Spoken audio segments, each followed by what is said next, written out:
Hi అందరికీ. ఈరోజు granum అన్నారు కదా, అందుకని మాకు పల్లెటూరులో దొరుకుతుంది కాబట్టి గరక తెప్పించినాము. గరక తెచ్చి అన్నిట్లో పచ్చళ్ళు వేసుకుంటే దోషం ఉండదు అంటారు.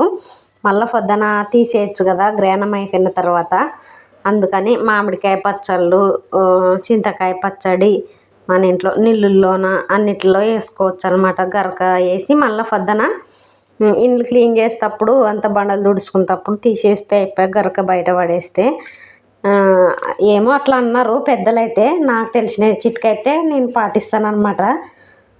గచ్చులో కూడా వేసి వచ్చిన బాత్రూంలోన, మళ్ళీ వచ్చేసి ఇంట్లో నీళ్ళు కూడా అన్నిట్లో వేసిన అనమాట.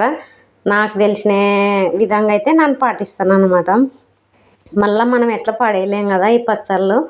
అందుకని గ్రానం ఉన్న రోజైతే ఇట్లా చేస్తాను అనమాట. నాకు తెలిసిన విధంగా అంటే మా నాన్నమ్మ చెప్తుండేది అప్పుడు.